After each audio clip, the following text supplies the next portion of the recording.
Right, good afternoon then, folks, as we head into US trade on Monday, the 10th of July.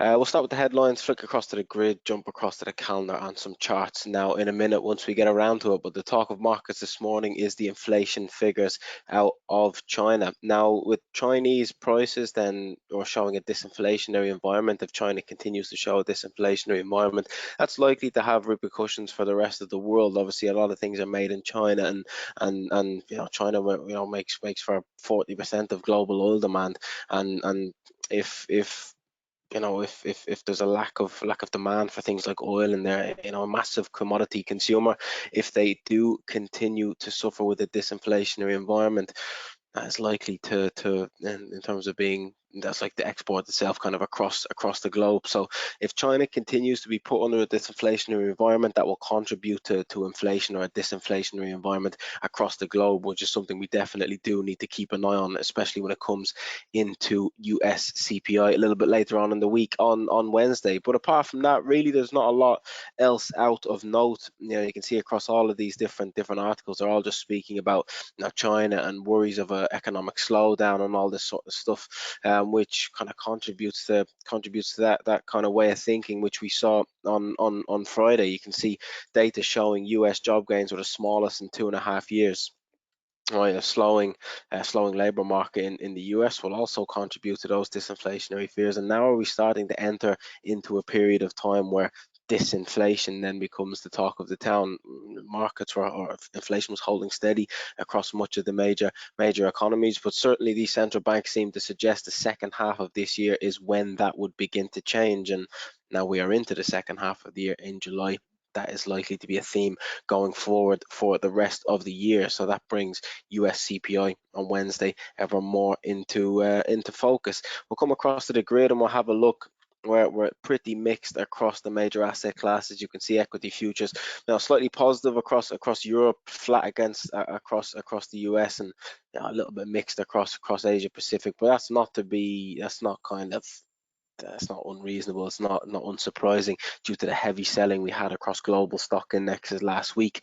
Bit of a bounce back certainly is not too surprising, to be perfectly honest. We can see commodities lower across the board, likely due to that Chinese data this morning. Obviously, if China show a disinflationary environment, it's negative for growth as the economy is not growing. That then in return is negative for commodities across the board. So that's a reason for commodity downside over the course of today. Bond yields are pretty mixed wherever you look. You look at US yields mixed, global yields mixed. So no clear picture across the bond yield story today. US dollar strength across the board. A bit of negativity around the US dollar last week, which maybe was a bit surprising. Couple that with the fact that we saw aggressive stock index downside.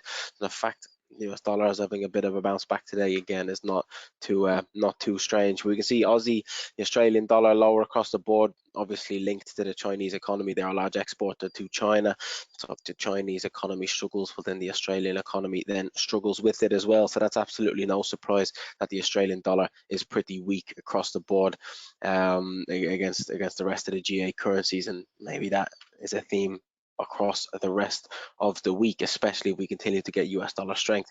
Australian dollar maybe is the one to sell it against over the rest of this week. But on the charts, we can see the bounce back across equities. We can see a little bit of a pullback across here, but it doesn't change too much from yesterday's picture. So it'll be interesting to see how the US Open now in about 15 minutes when we get around to it. But global index is having a bit of a bounce back, but again, that is not too unsurprising once you take into consideration the heavy selling we had over the course of last week. The US dollar has had a bounce back as well, but the US dollar strength not really replicated against the euro, but we can see Aussie, Kiwi, cable having a bit of downside, which is then upside in the US dollar. Dollar Swiss, dollar yen, euro dollar not really replicating, dollar CAD not really replicating. More Australian dollar, Kiwi dollar, and sterling into this week. But Aussie and Kiwi not too unsurprising when you take into consideration the Chinese data this morning. When you come around to cable, again with the situation in the UK with interest rates being where they are, and probably going to cause a bit of negativity for the UK economy going forward. Something I've been looking at a good bit recently. Again, a bit of downside in the price of sterling is not unreasonable, but Yields kind of subdued. They're pretty mixed, as we were speaking about a little bit earlier. Oil has had a bit of downside today, but not as much as you might expect with the Chinese story this morning, which maybe is something of note. Gold chopping sideways. Aussie yen pushing lower again, unsurprising. Stocks under pressure, plus the Australian dollar pushing lower.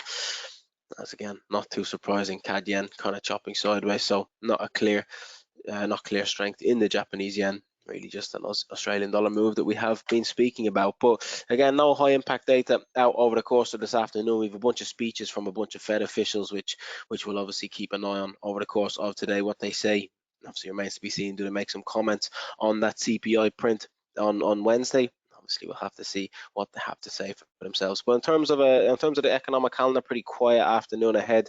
Let's see how the US feel about the developments from China overnight, and how they feel once they've had a weekend to digest that NFP print, which again showed the lowest number of jobs added to the economy in 2.5 years. So let's see how the US react to that on later on this afternoon.